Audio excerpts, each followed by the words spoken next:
On se dépêche de tourner cette vidéo et après, on va jouer à Fortnite avec le Fox. Oh salut, bienvenue dans cette nouvelle vidéo. Dernière vidéo de la semaine thématique consacrée donc au polar, vous vous en rappelez j'imagine. En vrai je mens un petit peu parce que je crois que demain c'est aussi du polar, mais bon, c'est en dehors de la semaine thématique. Et je voulais commencer cette vidéo à la place de répondre à une de vos questions.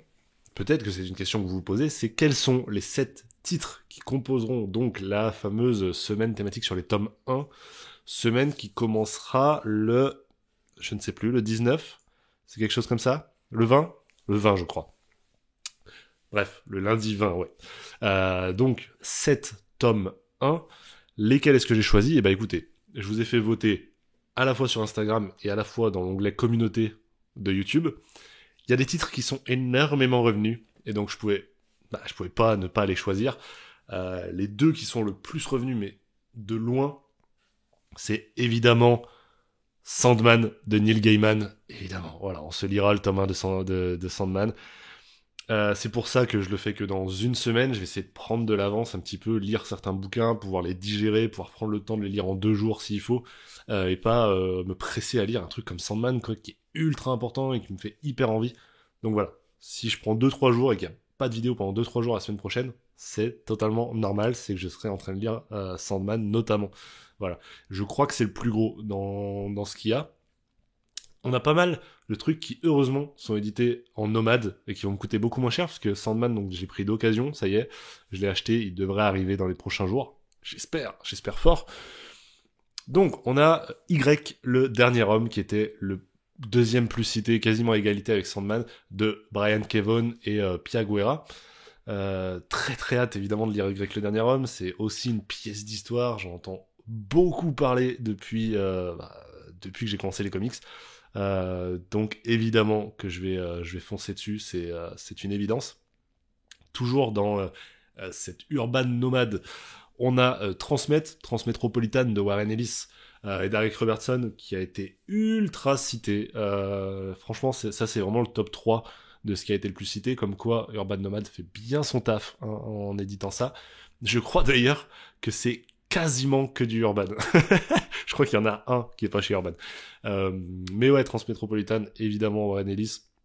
C'est peut-être celui qui me fait le moins envie dans la liste, puisque ça a l'air quand même d'être assez axé politique, etc. Euh, je suis pas sûr que la satire politique soit un sujet qui m'intéresse énormément, mais voilà, le but c'est de tester aussi. On va avoir, et j'en termine avec les nomades avec ça, Fable de Bill Willingham aussi. Fable, c'est un truc qui peut m'intéresser, mais je peux totalement passer à côté aussi. Voilà. Là, pour le coup, c'est vraiment 50-50, parce que je suis pas très conte, etc. Par exemple, j'ai pas vu les Disney quand j'étais petit, donc je sais que ça inclut Blanche-Neige, etc. Alors évidemment, c'est plutôt la version des fables, tout simplement, des contes. Mais effectivement, je suis peut-être un peu moins connecté à cet univers, mais j'ai hâte de découvrir ça, ça peut être vraiment très très cool. Ensuite, un titre qui a été un petit peu moins cité que les autres, enfin, que les autres que j'ai choisis, mais en même temps qui me faisait tellement envie depuis longtemps que c'était l'occasion parfaite, c'est Deadly Class de Rick Remender. Alors je sais, vous m'avez prévenu, apparemment il y a des tomes qui sont en rupture, qui sont introuvables, et il y a également une intégrale qui arrive l'année prochaine, fin 2024 je crois. Donc on prendra le tome 1, et si on kiffe, et ben on attendra, on patientera pour avoir l'intégrale. Vous inquiétez pas, on trouvera ça dans tous les cas. Deadly Class, je l'ai pris en occasion, ça devrait arriver assez rapidement. Il nous reste donc 2 titres, si je dis pas de conneries. Le premier de ces 2 titres, c'est un titre que je vais pouvoir emprunter en médiathèque. Les 2 derniers d'ailleurs, je vais pouvoir les emprunter en médiathèque. C'est Birthright de Joshua Williamson. Birthright, ça a l'air dans ma cam. Donc, il y a plus qu'à de toute manière. Et je pensais pas qu'il serait autant cité parce que des 7, c'est celui que je connais vraiment le moins, de loin d'ailleurs. Donc, ma foi, ça a l'air intéressant en tout cas, parce que je m'attendais pas à ce qu'il soit autant cité. Il est pas quand même au même niveau de cultissime que les autres, j'ai l'impression. Et puis le dernier, pour ceux qui étaient là sur la chaîne il y a très longtemps, peut-être que vous m'avez déjà entendu en parler, c'est Saga de Brian Kevough, encore lui. Tome 1 du coup que j'ai déjà lu au tout début de la chaîne YouTube, j'avais pas accroché de fou avec Saga. J'ai envie de le relire maintenant, 3 ans après. C'est pas vraiment une découverte, mais en même temps il a été énormément cité, donc comme quoi tout le monde n'aura pas vu cette vidéo-là. En même temps ça fait très longtemps. En même temps voilà, j'ai mûri et je pense que mon avis sera pas le même qu'à l'époque. Voilà. N'hésitez pas à me dire ce que vous pensez de cette liste de 7 titres, qui quand même comporte un sacré paquet de titres cultes. Donc voilà, ceci explique cela. Aujourd'hui, on parle donc d'un autre titre, beaucoup moins culte, puisque ça vient de sortir, mais l'équipe créative, elle, est quand même sacrément culte. On va parler du Night Fever de Ed Brubaker, Sean Phillips et Jacob Phillips. Voilà, je le rajoute dans le trio. Night Fever, édité donc chez Delcourt, il y a ça ce mois-ci, tout simplement. De quoi est-ce que ça nous parle, Night Fever ? Écoutez, je vais vous faire le résumé. On a l'histoire de Jonathan Webb, donc c'est ce monsieur-là, qui travaille dans le monde de l'édition, c'est un agent littéraire, et notamment d'un auteur qui vient de sortir un bouquin qui se vend plutôt très bien. Et Jonathan, il en a un peu marre de son taf, donc d'habitude il lit vraiment en travers les livres, en diagonale, histoire de juste pouvoir faire son pitch. Maintenant qu'il est pro depuis des années, il sait faire. Mais là, quand même, il y a ses collègues qui disent « Non, tu devrais vraiment le lire, c'est hyper intéressant ». Donc il décide de lire ce bouquin pendant qu'il est envoyé en voyage d'affaires en France, dans un salon littéraire. Donc il va lire ce livre.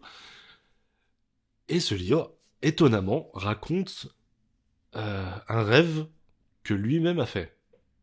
Il raconte le rêve de Jonathan. Et Jonathan, il se sent un peu con parce que il comprend pas comment on a pu lui voler son rêve. Donc évidemment, ça va le tracasser, au point qu'à arriver à Paris, il va pas trouver le sommeil. Il va pas réussir à dormir, ça fulmine dans sa tête. Et il va décider de s'aventurer dans les rues parisiennes. Et il pensait pas que cette petite excursion nocturne allait l'amener à faire autant de rencontres. Déjà, il va rencontrer un certain Rainer, personnage ultra important, je vais pas vous en dire beaucoup plus sur lui, mais il va également changer d'identité, rencontrer des extraterrestres, il va être impliqué dans une affaire qui est bien plus grande, bien plus sombre, bien plus mortelle que ce à quoi il pensait quand il a mis les pieds dehors. Donc voilà, c'est un peu tout ça, toute cette histoire-là. Évidemment, j'ai été beaucoup plus précis que dans le résumé qui est fait au dos et puis sur les sites de Delcourt, parce que je trouve que le résumé donne pas du tout envie, en fait. On te dit juste, c'est un mec qui, en voyage d'affaires en Europe, décide d'aller dehors. Tu vois, et t'en mode, d'accord, je suis pas sûr de vouloir lire ça. Alors, heureusement, c'est signé Brubaker Phillips, donc je pense que déjà l'argument de vente, voilà, tu pourrais juste ne rien mettre derrière, qu'on arriverait à le vendre. Et d'ailleurs, ça se voit sur la couverture, très belle couverture en relief, mais on voit que le titre, Night Fever, est quasiment moins lisible que l'équipe créative. En tout cas, il est mis à la même échelle, mais vous voyez, on est foutu dans un fond blanc, finalement, tu vois très peu le titre. Et d'ailleurs, on s'en fout un peu du titre. Vraiment, on est là pour lire du Brubaker Phillips. Ça fait partie de ces titres que j'aurais dû recevoir en service presse, rappelez-vous, mais vu que je sais pas remplir un formulaire, je l'ai acheté moi-même. Donc, voilà. Je trouve que vraiment, c'est un résumé qui donne pas du tout envie.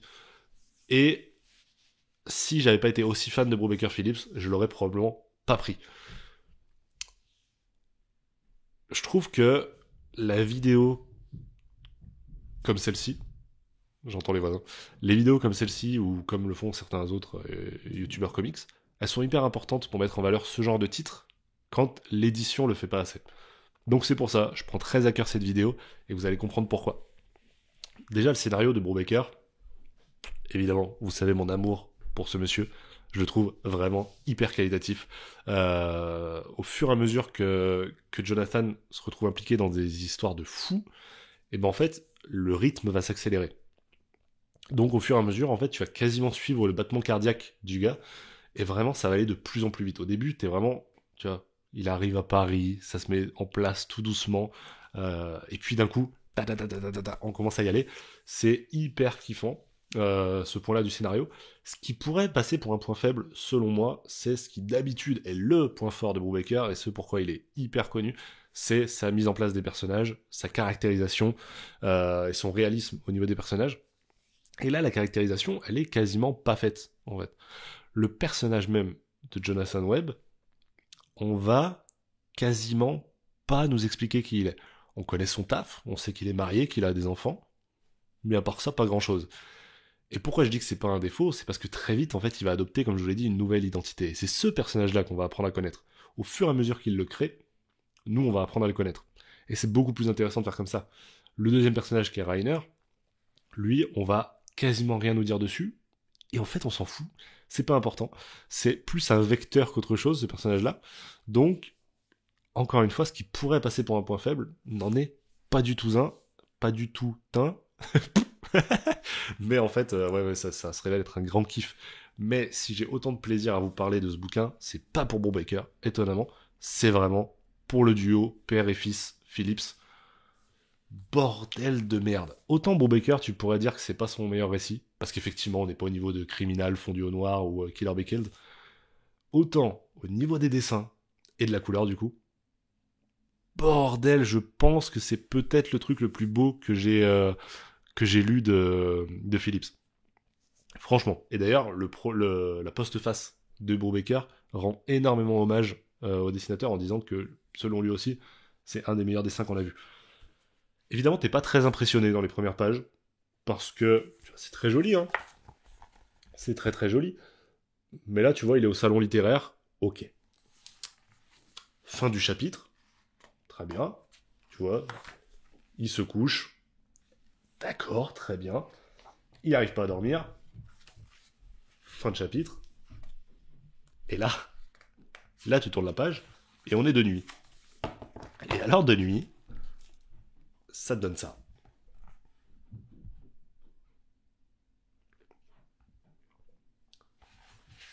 Ce genre de dessin, moi, ça me met en transe. Je le trouve exceptionnellement beau. Vraiment, je trouve ça très très beau.